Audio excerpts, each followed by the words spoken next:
നമസ്കാരം. ഭാരത് ലൈവിലേക്ക് സ്വാഗതം.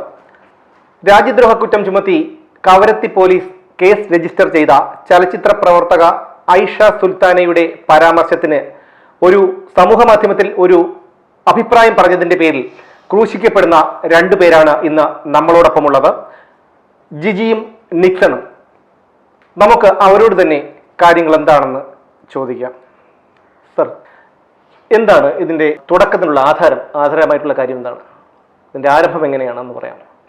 ഐഷ സുൽത്താൻ എന്ന സിനിമാ സംവിധായിക ഒരു രാജ്യദ്രോഹ പരാമർശം നടത്തി എന്നുള്ളത് എൻ്റെ ജീവിത പങ്കാളിയായ ജിജി നിക്സൺ ശ്രദ്ധിക്കുകയും അതേ തുടർന്ന് കഴിഞ്ഞ 9-ാം തീയതിക്ക് മുമ്പ് യാതൊരു തരത്തിലുള്ള രാഷ്ട്രീയ ലേഖനങ്ങളോ ഒന്നും എഴുതിയിട്ടില്ലാത്ത ജിജി തൻ്റെ ഫേസ്ബുക്കിൽ ഇങ്ങനെ കുറിച്ചു. എന്താണ് ഐഷ സുൽത്താൻ പറഞ്ഞത്? ഐഷ സുൽത്താൻ പറഞ്ഞത് ഇങ്ങനെയാണ്: കേന്ദ്രത്തിലെ BJP ഗവൺമെന്റ് ലക്ഷദ്വീപിലെ മഹാഭൂരിപക്ഷം വരുന്ന മുസ്ലിം ജനതയെ ഇല്ലാതാക്കുവാൻ COVID-19 ഒരു ജൈവായുധമായി ഉപയോഗിച്ചു. ഇതായിരുന്നു അവരുടെ പരാമർശം. അത് കേരളം മുഴുവൻ കേട്ടതാണ്. അപ്പോൾ ജിജി അതിൻ്റെ അടിയിൽ കുറിച്ചു, അതിൻ്റെ അകത്ത് IPC 124A ബാധകമാണെങ്കിൽ കോടതി അവരെ രാജ്യദ്രോഹ പരാമർശത്തിന് രാജ്യദ്രോഹി എന്ന് വിളിക്കുകയാണെങ്കിൽ അവർ രാജ്യദ്രോഹിയാണ്. ഇതായിരുന്നു ജിജി നിക്സന്റെ ലേഖനത്തിന്റെ ആകത്തുക. ഇതിനുശേഷം എങ്ങനെയാണ് സൈബർ അറ്റാക്ക് വളരെ വ്യാപകമായ രീതിയിൽ, രൂക്ഷമായ രീതിയിൽ നിങ്ങൾക്കുണ്ടായി? അതിനുശേഷമുള്ള അനുഭവം എങ്ങനെയായിരുന്നു? 9-ാം തീയതി ജിജി നിക്സൺ ഐഷ സുൽത്താനയുടെ രാജ്യദ്രോഹ പരാമർശത്തിനെതിരെ, അതിൽ രാജ്യദ്രോഹ പരാമർശമുണ്ടെങ്കിൽ അത് രാജ്യദ്രോഹ പരാമർശം ആണെന്ന് കോടതി വിധിച്ചാൽ അത് ഐഷ സുൽത്താൻ രാജ്യദ്രോഹി ആണ് എന്ന ഫേസ്ബുക്ക് പോസ്റ്റിന്റെ അടിയിൽ 9-ാം തീയതി മുതൽ പിറ്റേന്ന് 10-ാം തീയതി വൈകുന്നേരം വരെ അതിരൂക്ഷമായ സൈബർ ആക്രമണങ്ങൾ ഉണ്ടായി. ആ സൈബർ ആക്രമണങ്ങളിൽ ഏറ്റവും കൂടുതൽ 90% പ്രത്യേകമായ ചില ലക്ഷ്യങ്ങളോട് വന്ന് വളരെയധികം തീവ്രവാദ സ്വഭാവമുള്ള വാക്കുകൾ ഉപയോഗിച്ചുകൊണ്ട് മ്ലേച്ഛമായ പദപ്രയോഗങ്ങളിലൂടെ ജിജി നിക്സനെ ആ സമയങ്ങളിൽ ആക്രമിക്കുന്നതായി ജിജി നിക്സൺ എന്നോട് പറയുകയുണ്ടായി. അന്ന് വൈകിട്ട്, അതായത് 10-ാം തീയതി വൈകിട്ട് 12 മണിയോടടുത്ത സമയത്ത് 14 തവണ 7-8 ഫോൺ നമ്പറുകളിൽ നിന്നും ഞങ്ങൾക്ക് ത്രെറ്റ് ഉണ്ടാവുകയുണ്ടായി. പെട്ടെന്ന് വിളിച്ചിട്ട് ഫോൺ വെച്ചു പോവുകയാണ്. പറയുന്ന കാര്യങ്ങൾ പൂർണ്ണമായും വ്യക്തമല്ല. പിന്നെ എഴുതരുതെന്നോ, ഐഷ സുൽത്താനിക്കെതിരെ സംസാരിക്കരുതെന്നോ, അല്ലെങ്കിൽ കൊന്നുകളയുമെന്നോ എന്നൊക്കെ തരത്തിൽ, കേൾക്കാവുന്ന തരത്തിൽ പെട്ടെന്ന് പറഞ്ഞിട്ട് വെച്ചിട്ട് പോകുന്ന വളരെ സെക്കൻഡുകൾ നീണ്ടു നിൽക്കുന്ന ഫോൺ കോളുകൾ. അപ്പോൾ ഞങ്ങൾ ആ ഫോൺ കോളുകൾ പെട്ടെന്ന് തന്നെ അതിൽ നോക്കിയപ്പോൾ, ട്രേസ് ചെയ്തപ്പോൾ അതിൽ 2 ഫോൺ നമ്പറുകൾ സ്വകാര്യ ടെലിഫോൺ എക്സ്ചേഞ്ചുകളിൽ നിന്നുള്ളതാണെന്ന് മനസ്സിലാക്കിക്കൊണ്ട് അന്ന് തന്നെ NIA-ക്കും ATS-നും IB-ക്കും ഇന്ത്യൻ പ്രധാനമന്ത്രി, ഇന്ത്യൻ പ്രസിഡന്റ് എന്നിവർക്ക് ഞങ്ങൾ ഈ ഇമെയിലിലൂടെ ഈ ഫോൺ നമ്പറുകൾ കൈമാറുകയും തുടർന്ന് അന്ന് തന്നെ ജിജിയുടെ തന്നെ ഫേസ്ബുക്ക് അക്കൗണ്ടിൽ ഈ ഫോൺ നമ്പറുകൾ പരസ്യപ്പെടുത്തുകയുമാണ് ഉണ്ടായിട്ടുള്ളത്.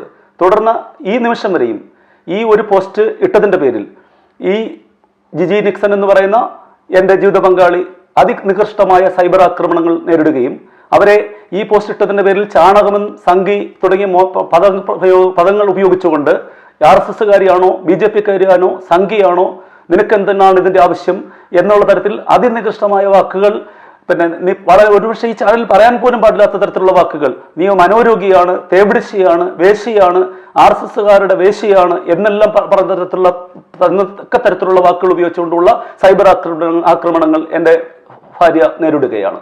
ലക്ഷദ്വീപ് വിഷയം വരുന്നതുവരെ ആയിഷ സുൽത്താന എന്ന പേര് നമ്മളിൽ അധികമാർക്കും അറിയാൻ സാധ്യതയില്ലാത്തൊരു പേരാണ്. പക്ഷേ ലക്ഷദ്വീപ് വിഷയം കത്തിപ്പടർന്നതോടുകൂടിയാണ് ആയിഷ സുൽത്താൻ എന്ന പേര് നമുക്ക് അറിഞ്ഞു തുടങ്ങിയത് തന്നെ. അപ്പോൾ അവർക്ക് സ്വാഭാവികമായിട്ടും ചലച്ചിത്ര പ്രവർത്തക എന്ന് അവകാശപ്പെടുന്ന ആയിഷ സുൽത്താനയ്ക്ക് അത്ര വലിയൊരു ആരാധക വൃന്ദം ഒന്നും ഇല്ല, ഒരു കലാകാരിയാണ്.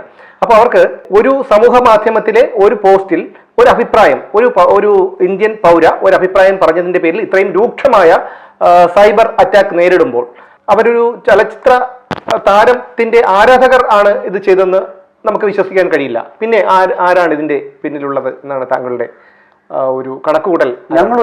ഞങ്ങൾക്ക് തോന്നിയിട്ട് പോലുമില്ല ഇത്രയും നിലവാരം താണ തരത്തിൽ ഒരു സ്ത്രീയെ അവരുടെ സ്ത്രീത്വത്തെ പോലും അപമാനിക്കുന്ന തരത്തിലുള്ള പരാമർശങ്ങളോടുകൂടി ഈ കമന്റ് ബോക്സിൽ വന്ന് മ്ലേച്ഛമായ പദപ്രയോഗങ്ങളിലൂടെ സൈബർ ആക്രമണം നടത്തുന്നവർ ആയിഷ സുൽത്താന പോലുള്ള ഒരു വ്യക്തിയുടെ വ്യക്തിത്വത്തോട് ചേർന്ന് നിൽക്കുന്ന തരത്തിലുള്ള ആളുകൾ ഒരിക്കലും ആകാൻ സാധ്യതയില്ല എന്ന് ഞങ്ങൾക്ക് തോന്നിയിട്ടുണ്ട്.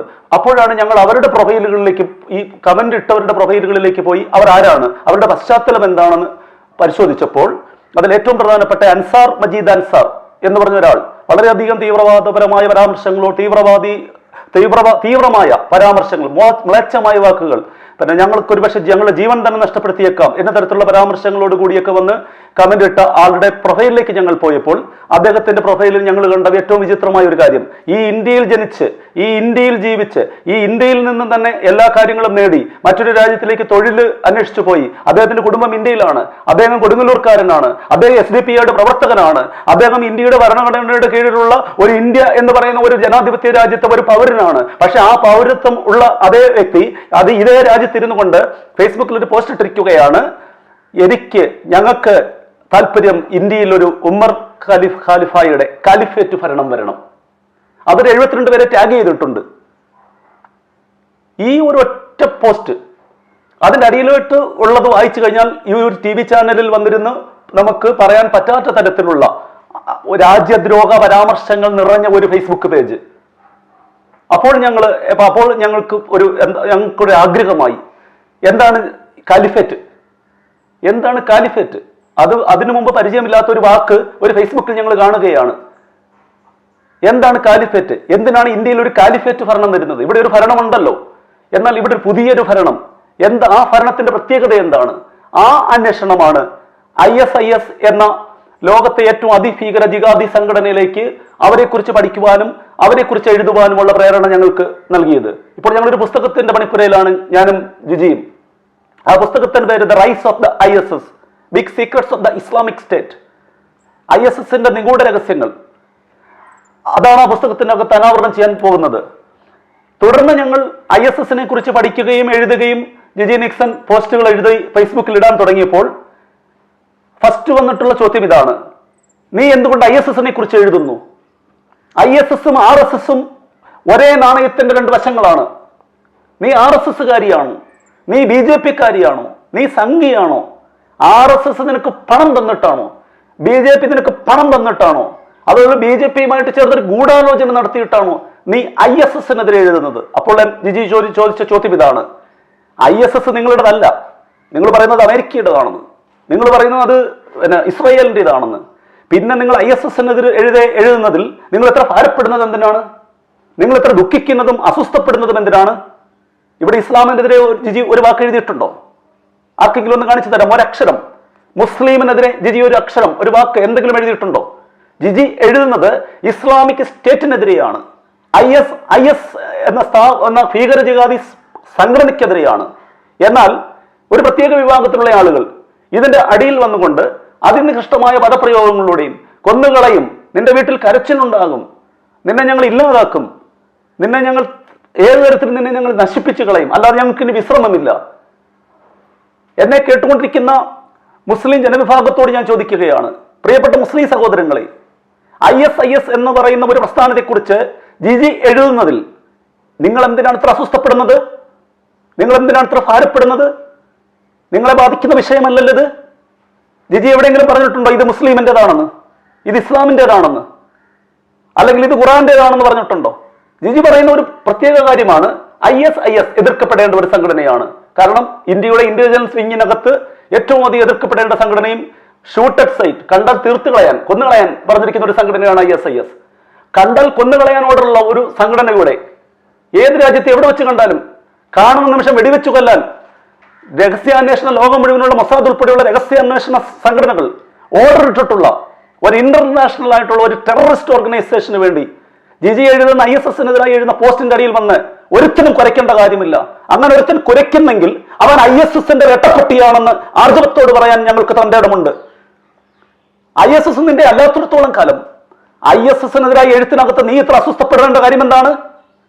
ഈ എഴുത്ത് സ്റ്റോപ്പ് ചെയ്യണമെന്ന് പറയാൻ നീ ആരാണ് ഈ ജനാധിപത്യ രാജ്യത്തിൽ?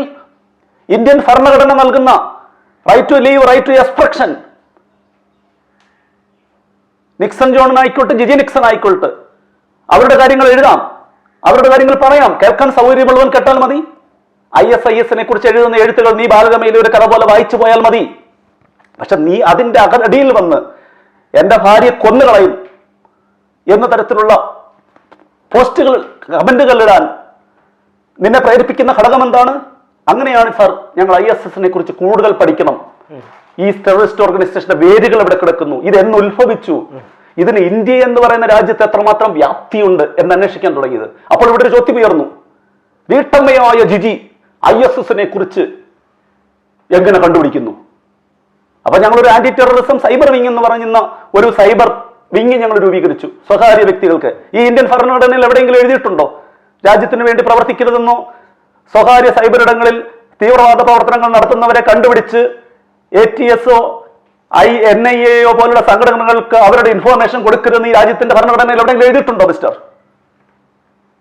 ഒരിക്കലുമില്ല.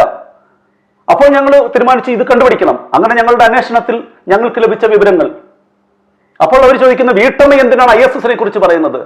എടാ, വീട്ടമ്മ എന്തിനാണ് ISIS കുറിച്ച് നീ പറയുമ്പോൾ നിന്നോട് എനിക്ക് തിരിച്ചു ചോദ്യമുണ്ട്. വീട്ടമ്മ ISIS കുറിച്ച് പറയുന്നതിന്റെ അടിയിൽ വന്ന് നീ കുരയ്ക്കേണ്ട കാര്യം എന്താണ്? കാരണം അത് മനുഷ്യന്റെ ഭാഷ അല്ല, കൊര. അത് പ്രത്യേകപ്പെട്ട ഒരു പ്രത്യേകപ്പെട്ട ഒരു മൃഗത്തിന്റെ ഭാഷയാണ്. മനുഷ്യന്റെ ഭാഷയിലാണോ നീ ഈ പ്രിയപ്പെട്ട സഹോദരിയുടെ ഫേസ്ബുക്കിന്റെ അടിയിൽ വന്ന് പ്രതികരിച്ചത്? അല്ലെങ്കിൽ ആശയപരമായിട്ട് ആണോ നീ അതിൽ പ്രതികരിച്ചത്? അപ്പൊ നീ പ്രതികരിച്ചത് മൃഗത്തിന്റെ ഭാഷയിലാണ്. അതുകൊണ്ട് ഞങ്ങൾ പ്രതികരിക്കുകയും ഇതിനെക്കുറിച്ചുള്ള കൂടുതൽ വിവരങ്ങൾ ഭാരത് ലൈവ് എന്ന ദേശീയ വിഷയങ്ങളിൽ ദേശസ്നേഹത്തിന് വേണ്ടി, രാജ്യത്തിന് വേണ്ടി പ്രവർത്തിക്കുന്ന ഒരു TV ചാനൽ എന്ന നിലയിൽ ഭാരത് ലൈവിനോട് ചേർന്ന് ഇങ്ങനെയുള്ള കാര്യങ്ങൾ, ഇത് ഇവിടെ കൊണ്ട് അവസാനിക്കുന്നില്ല. ഈ അഭിമുഖം ജീവനുള്ള കാലത്തോളം തുടരാൻ പോവുകയാണ്.